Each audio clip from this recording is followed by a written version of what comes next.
Piaf à 100 ans, vive la môme. C'est un spectacle événement créé au Francophonie de Montréal. Avec nous, Marie-Thérèse Fortin et puis Yann Perrault.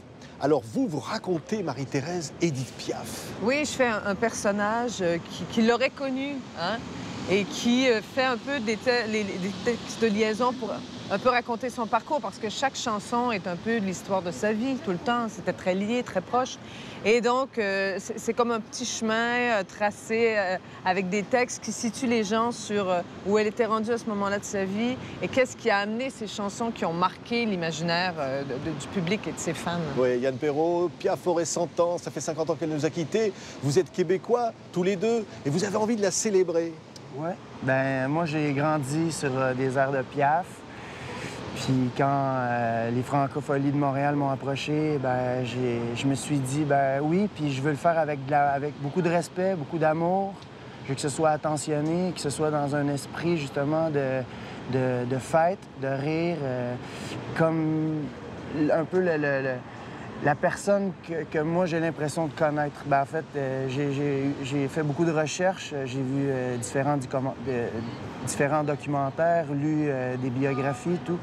Puis c'est ça, j'ai senti que c'était une femme qui aimait la vie, qui aimait l'amour, oui, qui aimait beaucoup plus tout que ça. l'image qu'on peut avoir d'elle. Ouais, Parfois, voilà. ces chansons, Marie-Thérèse Fortin, vous qui êtes comédienne, et vous connaissez bien évidemment cela, c'était le tragique qu'elle exprimait comme une comédienne. C'était pas forcément elle. Oui, elle avait ce génie-là, mais je pense qu'elle vivait tout avec intensité. Et oui, même le côté plus drôle, parce qu'elle avait ses propos sur l'amour qui sont relatés dans certains documents. Oui. Ça, l'amour, elle était amoureuse. C'était son truc. Puis elle en parlait abondamment, mais avec beaucoup de santé, je dirais, beaucoup d'humour, beaucoup d'autodérision aussi. Et c'est ça qu'on essaie de faire entendre dans le spectacle, c'est-à-dire essayer de donner plusieurs facettes de la bonne femme, parce qu'elle n'était pas monolithique, pas du tout. Elle était très vivante, elle était très en prise sur sa vie et elle voulait aller au bout de ça. Oui. Yann Perrault, vous êtes le rocker, enfin, ou presque, enfin, je veux dire, vous êtes dans la musique. Piaf, ça pourrait paraître quelque chose d'assez loin de vous, mais en fait, pas du tout. Ben, Piaf aurait chanté du rock. Peut-être qu'il y a une chanson au Québec qui s'appelait comme ça, Piaf chanterait du rock. Mais non, ben moi, c'est la femme, justement, l'intensité, la femme qui était toujours entourée de créateurs, qui aimait être justement en état de fête continuelle. Moi, c'est ce qui m'a parlé, qui m'a toujours attiré instinctivement. Puis non, je pense que je suis beaucoup plus près de cet esprit-là que de l'esprit justement d'un rocker typique. On est une belle gang. Il y a Danielle Lavoie dans ce spectacle. Oui, il y a des gens Betty formidables dans le Bonifaci, spectacle. elle aussi. On peut la connaître comme une femme qui fait beaucoup de rock, de musique électronique. Mais quand elle chante Piaf, on sent Piaf. Mais en même temps, c'est pas un show d'imitation. C'est vraiment un show où chacun s'approprie son interprétation. Chacun est très dans sa personne. Mais le groupe, on est accompagné d'un groupe dirigé par Yves Desrosiers. Le groupe original qui accompagnait Lassa de Cella, pour ceux qui connaissent. Donc, c'est un groupe qui est très dans l'esprit, justement, très respectueux des arrangements de chacun des compositeurs et arrangeurs qui ont travaillé avec Piaf. Donc, ça donne un show qui est très, je dirais, à la fois éclectique par les différentes interprétations, mais très homogène dans le respect, dans l'esprit. Alors, Marie-Thérèse, pourquoi on a envie de dire « Vive la môme » aujourd'hui, en 2015?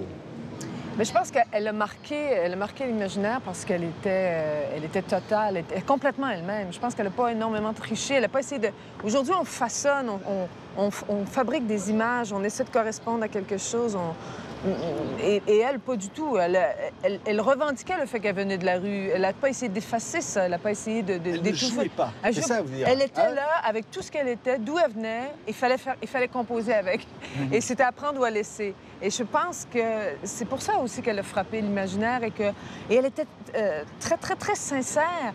Et c'est pour ça qu'elle a chanté même alors qu'elle était amoindrie, même sa santé était terrible. Et puis elle continuait parce que c'était ça. Sa vie. C'était vital pour elle. Exact. Yann, c'était vital, finalement, c'est ça, au fond, que elle avait besoin de chanter. Je chante ou je meurs. Ouais. Puis elle a chanté jusqu'au bout, jusqu'à la fin. Non, moi, je vois cette femme-là comme une femme très généreuse, très aimante, même aidante. Elle a fait connaître, elle a aidé des gens comme Charles Aznavour, Yves Montand et Théo Sarapo. Donc, tu sais, elle était très généreuse de son talent, de sa passion. Puis, ben, c'est ça qu'on veut célébrer. Oui. Et célébrer aussi une chanteuse qui est venue au Québec avec les compagnons de la chanson, hein, au sortir de la guerre. Qui nous a laissé Paul Buissonneau, qui a fondé le théâtre de Katsu. Et le meublier qu'on a sur la scène, c'est les meubles du théâtre de Katsu de l'époque de Paul Buissonneau. Quel souvenir on en a au Québec de Piaf, de ses venues ici, de ce que... Ah, mais je pense qu'elle a marqué vraiment parce que c'était... En plus, c'était une période, quand elle chantait, où le lien entre le Québec et la France était super important.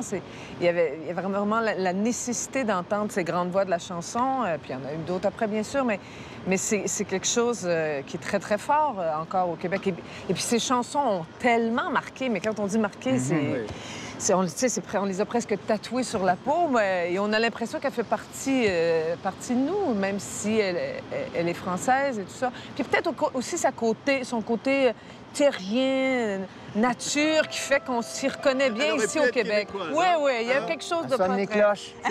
C'est elle qui sonne les cloches. Ah, les cloches. On entend les cloches ici à Montréal. Hein? Yann, elle est là, quoi, en fait. On l'entend, mais elle est là. Le monde de la cloche. C'est quoi vos chansons préférées, Yann Perrault? Ben, moi, j'aime beaucoup Milord, j'aime les Amants d'un jour, mais j'ai appris à aimer toutes les... Parce que là, on en a 25 dans ce show, puis là, j'ai appris à toutes les aimer à peu près à part égale.